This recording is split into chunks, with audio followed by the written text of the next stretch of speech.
School, and we are recording this for our at Germantown High School and Ridgeland High School. And we've looked at your website, and a lot of the things that you do. We've had other professionals that deal with financial literacy, but I think and we've talked before, and I think y'all's story is extraordinary in that regard. And we also looked at your a couple of your YouTube videos. So, and joining us from Dallas, Texas. Yes. Why don't you talk a little bit about Beyond Financial Reset and how you guys got into it and what all you guys do? All right. So Beyond Financial Reset is our company did not start as we did not set out to start a business. It was just born out of passion to get financial education to people. And so when we initially started, because we had discovered this germ that was like, oh my God, there's financial education here. Why didn't we know about it? And we were annoying everybody. And so we're like, we need to come up with a plan. And so that's how Beyond Financial Reset came about. So it's just educating people to move beyond that reset of, of getting their finances better and sustaining that lifestyle beyond that reset phase. So. Yeah. So when you talk about educating people on financial literacy, what all do you guys do? And I think you have a cool T-shirt on your website. Don't go broke trying to look rich. Yes, it is educating people on how to take control of their money, manage their money. So a lot of budgeting and saving, and just how to build wealth in terms of, sustenance and avoiding the quick wins and just the shiny object syndrome, because there's a lot of that in our community that we deal with. So, yeah. Now, why do you think the demand for financial literacy in the Black community is higher now than it ever has been? I think that the demand is higher now because people are seeing the need for financial education, especially with COVID, and seeing how a lot of people have lost their jobs, and now they're realizing, like, you know what, the government cannot bail me out anymore. I need to take care of me. So people are trying to figure out ways to take care of themselves. So now that's where the financial education demand is coming in, and people are realizing, you know what, we can only cry foul for so long. Now we need to take ownership of our actions. Yeah, and when we talked before, and also on your website, you talked about you and your husband came to the United States, and you talked about on your website that y'all erased a lot of debt yourselves. So can you talk about like when you came to the United States and how your own debt story led to this? So we came to the United States 2002, 2003. And so we thought when we came here, we moved from an all cash system, right? And then we came here, we saw credit cards. We were like, oh my God, there's this plastic that you can just swipe so easy. And so we went crazy with it. We're like, oh, it's so easy. So that's another thing that we tell people, is that the ease of use of credit cards, leads you into just getting into debt, because we felt great to it. And before you know it, we were like in $45,000 credit card debt. And then we seem to be doing a couple of things right, which is go to school. I am a nurse practitioner. My husband is a pharmacist. So we did go to school. So the problem wasn't the money, I would say that. The problem was learning how to manage the money. And so I think there's a place for education, like going to school, but then there's a great need for financial education, because we did go to school, right, Greg? And so it wasn't until 4 years ago that we became financially educated that we started building wealth.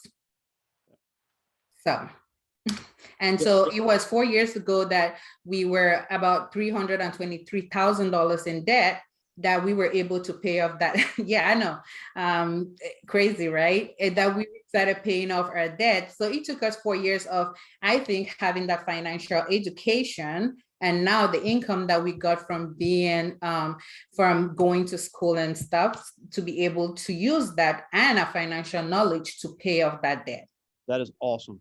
What an unbelievable story. Like, that's crazy. And that's funny you mentioned the credit cards, because we watched I'll send it to you after. We watched a spoof YouTube video about the way they advertise and how it really is. They're just trying to to prey on you. And that's, that really what it's really what it is. They see that they show you the glitzy lifestyle, but it is a huge financial trap. Now, talk a little bit about your business. Like, what are some things that you guys offer, and what are some things you guys do that you offer to customers? So we do offer a lot of financial courses, and so we have courses that we offer again to help people just learn how to budget, save, and especially with credit, how to build your credit without going into more debt.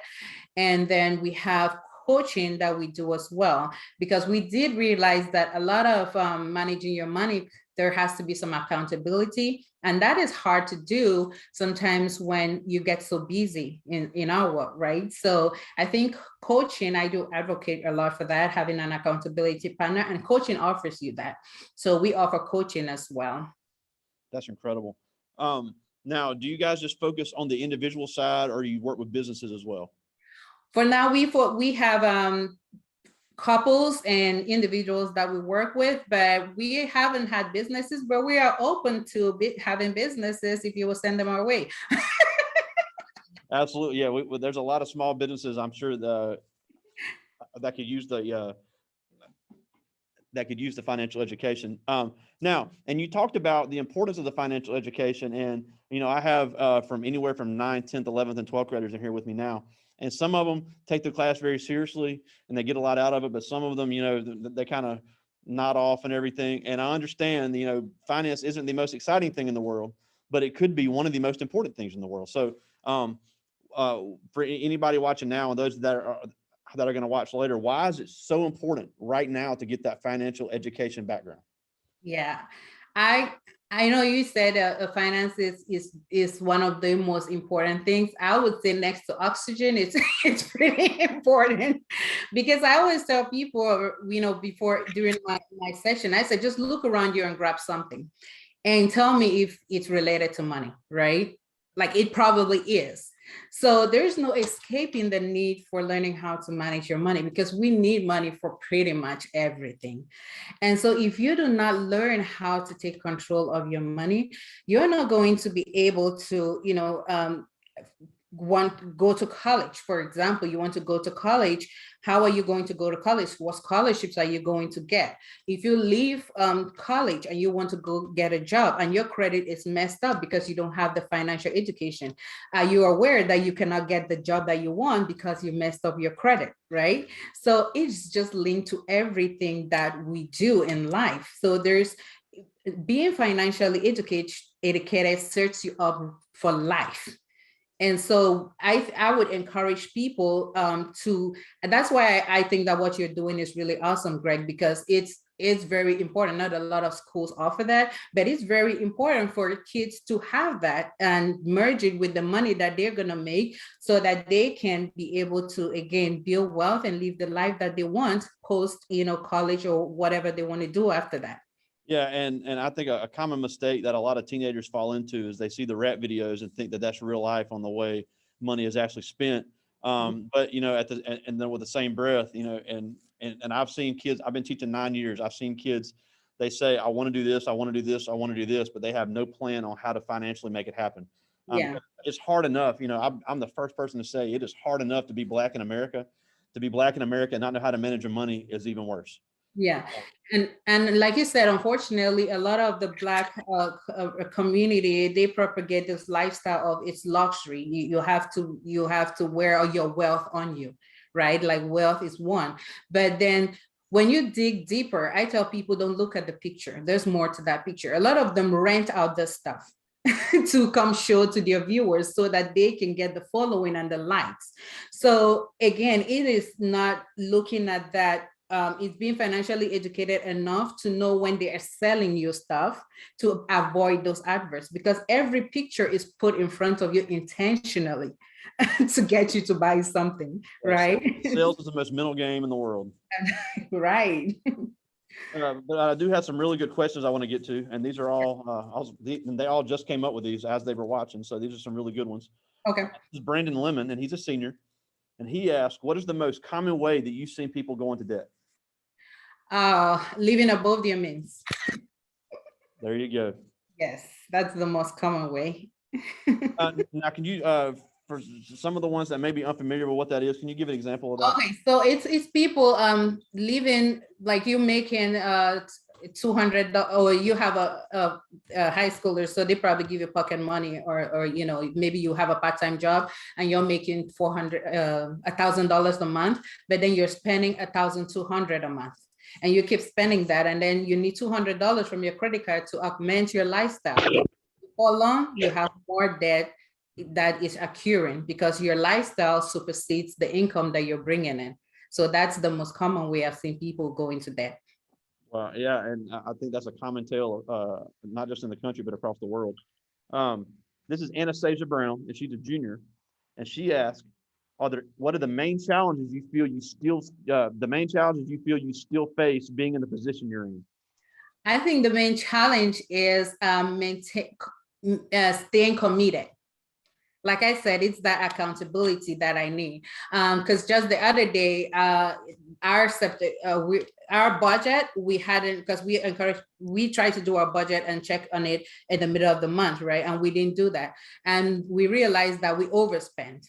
So my husband had to be like, okay, you know what? We didn't check our budget. So you fall off the wagon thinking that, okay, I have extra money to do X, Y, and Z. But then if you're not tracking your expenses or having somebody to check you, it's easy to fall off the bandwagon. So that's the biggest challenge. This is a Marion Bolton, and he is a junior, and he asked, what do you like most about helping others? Oh my God, it is just, I think seeing them not stressed about money. When people tell me, oh my God, I have this money now and I can actually celebrate my daughter's birthday. One lady actually said it's going to be a stress-free Christmas. Wow. So just that feeling of, you know, you help somebody or a family not be stressed. That's everything. That's awesome. Yeah. This is Akale Middleton. He's also a junior, and he asked, what is the hardest part about maintaining a website? The hardest part is, I think the CEOs and all those things and understanding it, because I did my website myself. and so I'm trying to figure out what is CEOs and have driving traffic to your website and all that stuff. Yeah, that is hard for me. Yeah, if you're not an IT person, I'm sure that maintaining a website and to be in business today, you know, it's just a fact of the world we're in. To be in business, you're going to have a website. I mean, yes, there's no getting around that, especially with COVID and what you do. So there is a learning curve if you don't have that. Okay, I'm trying to read this question here. This is from Miles Woodward. He's a sophomore. Okay. And he said, what is the best financial advice you would give someone who just graduated from college? Oh, the best financial. Oh my God. Start investing in your Roth IRA and saving all your money. Yes. Yeah, folks want to retire, but they don't understand that retirement fund, that has to get paid into first. Yes, I would tell them just start investing your money in the Roth, at least in the Roth IRA. This is from Xavier Jackson. He's a ninth grader, and he asked, how long have y'all been doing this? We've been doing this going on 3 years. Okay. So that is an unbelievable turnaround to go from over $300,000 in debt to being financial advisors. That is an unbelievable story in itself. Now, a question I have, and this is more on the entrepreneurial side, is so you guys are still employees and entrepreneurs? Yes. Okay. So when, and this will be more for our entrepreneurship bunch, and I'd love to have you speak to them in the spring as well. But how hard is it to manage being an employee and being an entrepreneur? Okay. It is super hard because, and this is another thing I tell people who are trying to launch a business. I say you need to have your solid financial foundation before you venture into that, because it takes time that we do not factor in as revenue, but that's time that you lose in building the business, right? So it wasn't until we were in a financially secure place that I was able to take more time away to do this, to take care of the business, that we started seeing some traction. So excuse me, so it's challenging. My husband and I were doing it, both of us were doing it, but then because he needed to be aware of work, now I had to take the blunt of it, right? So it is that, just finding that balance. But again, your finances have to be solid, solid in terms of, you don't have debt to worry about, and you have at least your emergency fund is secure, and you're not going into business with debt that you're going to worry if you lose, and so something were to happen to your business, then you can't feed your family, right? So, and then somebody, like in my case, my husband is bringing in income where I don't have to stress about, okay, how are we going to, because the other things you have to think about, Greg, this, like insurance and stuff while you're setting up your business. So it's important to be able to know when to get into the business side, or just consider it a side hustle until you venture into the business. Yeah, and that leads us, and that's a great segue into our next question. And this is from Deborah Pierce, who's a senior, and she is asking about would if the business was not successful, would you how did you plan financially to settle if the business wasn't successful? Is basically what she's asking. Yes. So, and that's the thing, is because we started it out of passion, it wasn't like, okay, this business has to sustain us. We're doing other things in the side in terms of our investments and stuff. So this is not the business that we're going to retire on. If it does great, well, that's even better. But we have other things in the side. And so that's why I tell people we got to diversify things here and not just rely solely on that business, because that's going to determine how you approach your clients too, as well, how you speak to them, because you're going to be like, oh my God, I need you right now because you need to feed my family, So yes, you need to be able to diversify and just get into your business with the mindset of, what, I'm doing it, first of all, out of passion, and then, the money will come. That's awesome. And then these next two is basically the same question. This is Everett Smith, who's a senior, and Korea Baker, who's a sophomore. We're just asking about what was, because you said it was a project of passion. What was that passion that began the business? Yeah, that was the passion, to get people information, financial education, is especially, coming from, the immigrant Black community. It's like, okay, why are we, because they are hardworking people. They make a lot of money. And I'm like, why are you all in debt? What are we missing here? So it was just that passion to get information out of it to people. But then the realization, funny enough, is that the fact that you think people need information doesn't mean that they're ready to receive it, right? There you go. You hit the nail on the head on that one. So we had to figure that out. And because of your background, this is just something I like to hit on, because we have a teacher here from Nigeria, but we are a very rural community. We are a predominantly African American community, but it's not every day we get an African immigrant in this part of the state, just being so rural. I mean, I've grown up around a few just from my college days, but for just everybody watching now, watching later, how important are these you and other immigrants that come to our country for the economic development of these businesses? Oh my God. I tell immigrants, I say, you cannot, you got to understand the impact that you have in this country, because there's power in dollar, and immigrants bring a lot of that. Just, they said about 3 years ago when they were doing the study, they said immigrants sent home or in remittance about $43 billion, right? So you can imagine that's money that we made and sent. So, but then what stayed here? So we got to come together and see that we are making money for this country, right?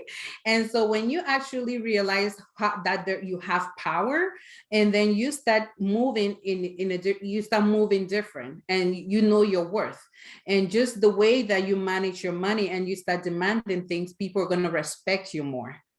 So I mean, and I tell you, every Nigerian I've ever been around has just been so much full of heart and so much full of effort and intelligence. It's really, really Yeah. a lot of great people are coming out of there, and it's a great country. And we're, like you said, the immigrant population from Africa is extremely important to American economy. Now, and I know we got to go, and I appreciate you making some time for us. We thank you so much for joining us. But and I ask pretty much every speaker the same thing. I know you grew up in Africa, but now you have two daughters that are growing up Black in the United States. Everybody in this room is Black in the United States. So obviously obstacles are going to come. It doesn't matter, nobody's immune from it. It's not a matter of if, it's a matter of when. And it's just a reality of the world we live in. But how can these young people that are watching, and some of the ones that are watching later, because we'll have some Spanish speakers and other ones that are watching later, how important is it for them to, or what can they do to follow in the footsteps of someone like you and your husband that have become so successful, being they're going to face the same obstacles? So I'm going to tell them what I tell my daughter. I said, you do your best and you let God, right? And if you go to sleep at night and you know that you've done the best that you can, then that's all you can do. But you have to wake up each day striving to be the best you. And you have to know that you can be anything that you want to be. That's the beauty about America. There is no limitation. Don't place limitations on yourself. Let nobody tell you that you know what, because you're a woman, because you're Black, you cannot do anything. Do not fall for that. And I actually have a backpack and that my daughter wears to school that says, I can do anything, because I want her to be reminded that you can do anything, right? You're a woman, you're Black, you've got Afro hair, but you can do it. Let nobody tell you different. Okay, so I'm going to tell everybody who is watching that you are capable of doing anything that you set your mind to. And if anybody has done anything in this world, they had 2 hands, 2 feet, they had 1 head like you do. So if they can do it, why can't you? Absolutely. And I always tell them, you can just because you're the first doesn't mean you can't be the best. Yeah. That's in anything. But you guys are so inspirational, and you guys, it's amazing to me to see all the stuff you guys do. And next time I'm in Dallas, I'd love to meet you guys. I get out there occasionally, so I'll definitely let you know on that. But again, thank you so much for joining us. And beyondfinancialreset.com is their business. Check it out for any of your personal financial needs. If your parents or any small businesses, make sure you check them out. They've got some great stuff, some great YouTube videos, a lot of stuff to learn by, and just a great example of how financial literacy and financial freedom is so important and attainable. So we thank you so much, Ms. Sylvie. I will definitely be talking to you soon. All right, Greg. Well, thank you for having me. All right, you have a great day. You too. Bye.